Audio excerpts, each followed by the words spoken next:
here at the Observatory Constellation Room with Body Language. That's vocalist Angelica Bess, producers and instrumentalists Matthew Young and Grant Wheeler, and drummer Ian Chang.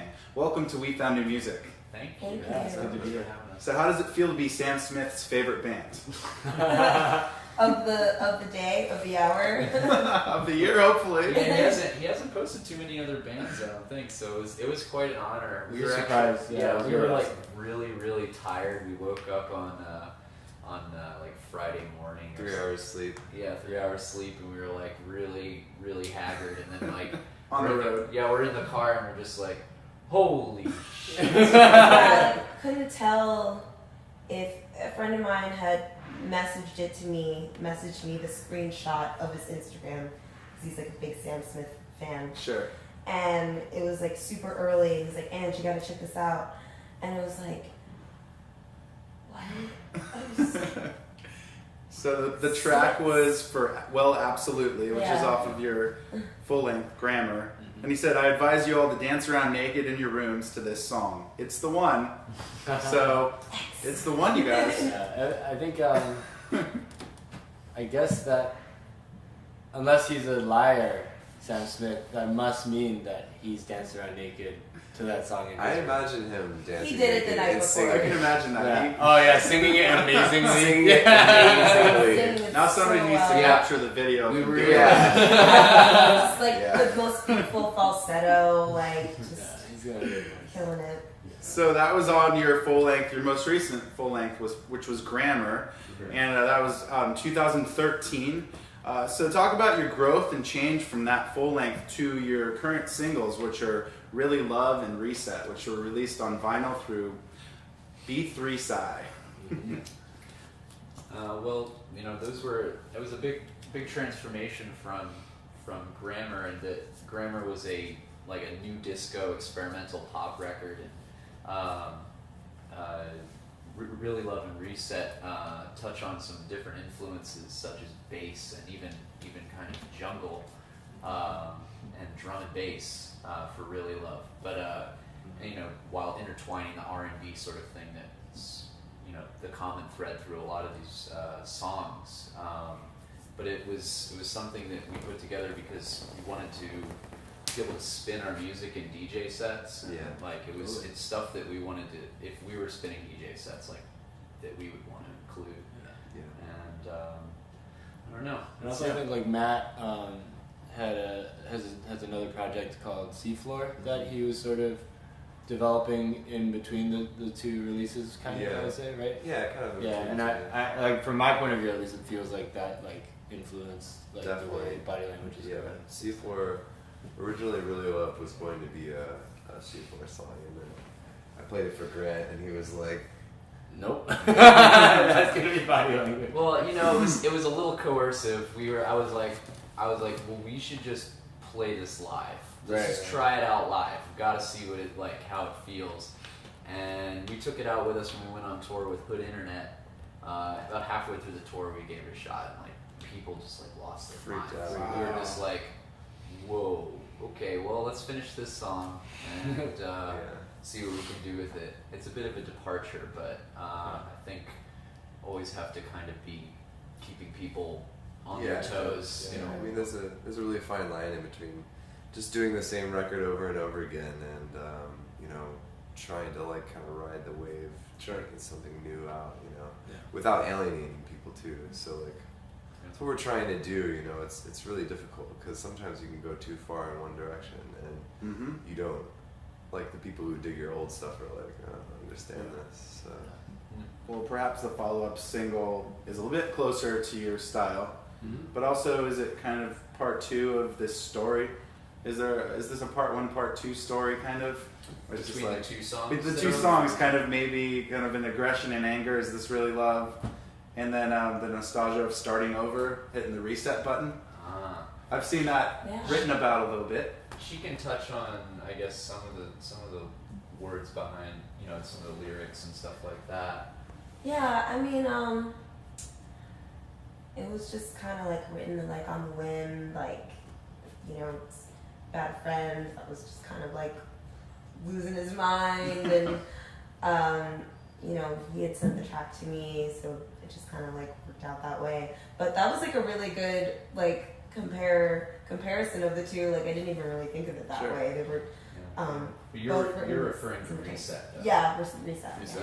Yeah. And Really Love, I mean, is just it's almost like just a raw sort of like scream at the world, really. Yeah, it's kind of like a one-liner. You know, throughout the song, there's, you know, more of like a build-up, just kind of like excitement. So, Yeah, sure. But we're still kind of saying the same thing over and over again. Just sort of Reset has a little bit more of like a lyrical substance. It's got a story behind it. So Cool. So how did you guys get together as a band? The three of us met in Hartford, Connecticut, in the University of Hartford. Matt and I went to music school together and studied music production.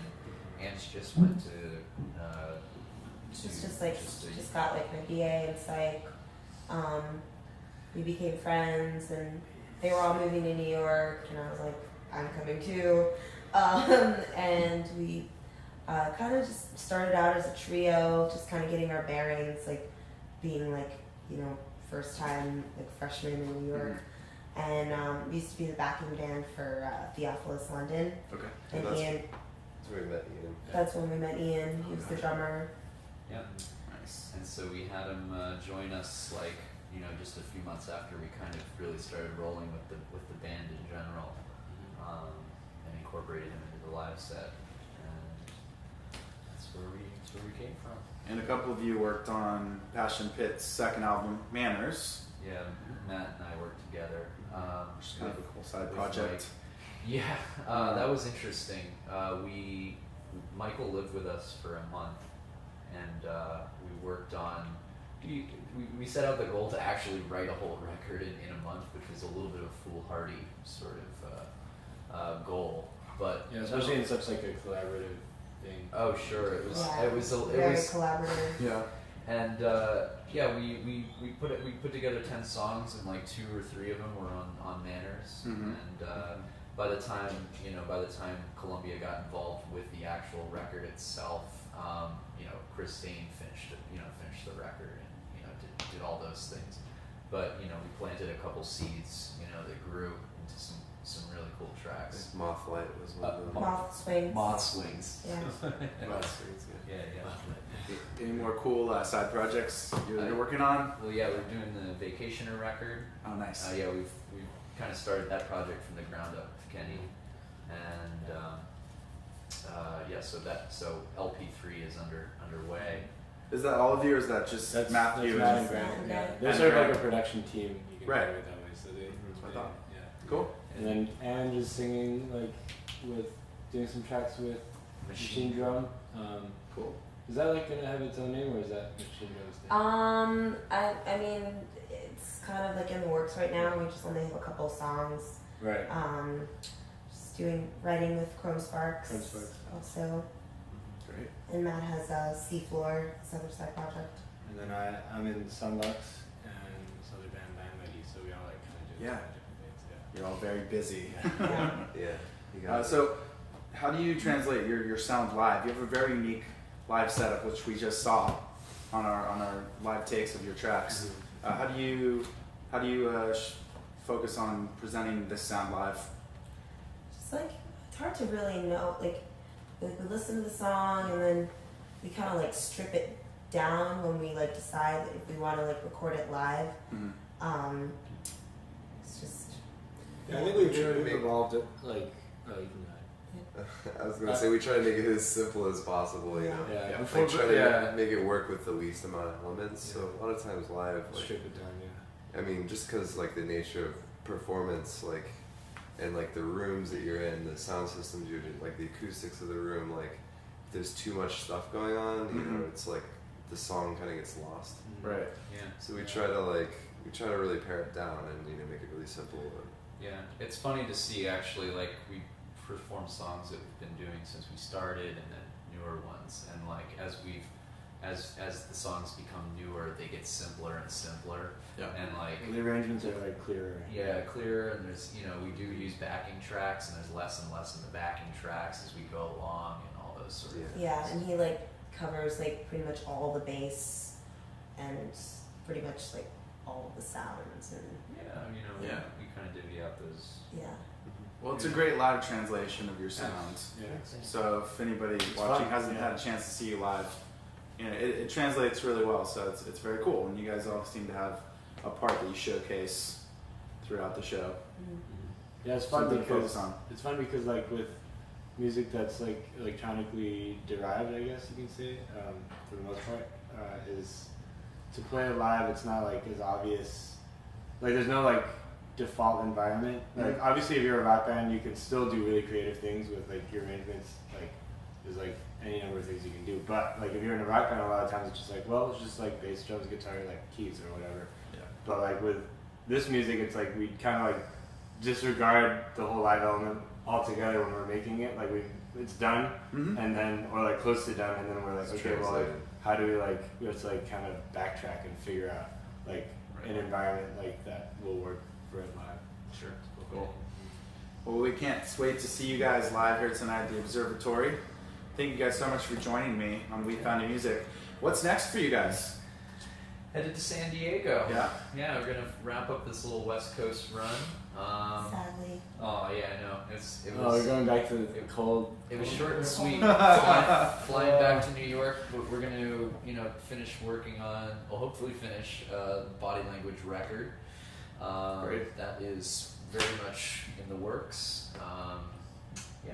Well, we can't wait Yeah. to keep us too. following you, and obviously you're always writing music, and maybe you're writing some of this album on the road like you love to do. Yep, that's definitely been happening. Excellent. Yeah. Cool. Well, we'd love to have you back anytime. Right. Yeah. We can't wait to check out the show tonight. Where can people find your music? Where's the best place? Pretty much anywhere they like to consume it: iTunes, Spotify, YouTube. I guess the best thing for us in terms of buying it digitally is what, Bandcamp? Bandcamp, yeah. Bandcamp. Or even we have a new single out, Really Love and Reset. It's on a 7-inch record. Mhm. If you're into that sort of thing, you can buy Beautiful it. Red 7 Yeah, and inch. it's quite limited, so Yeah, it's now would be the 500 time to pick it up. copies. Cool. It's available directly on B3 Size website. There you go. B3 Science. Yes. All right, guys. Thank you so much. Thank you. Body Language on We Found New Music. Awesome. Thank you.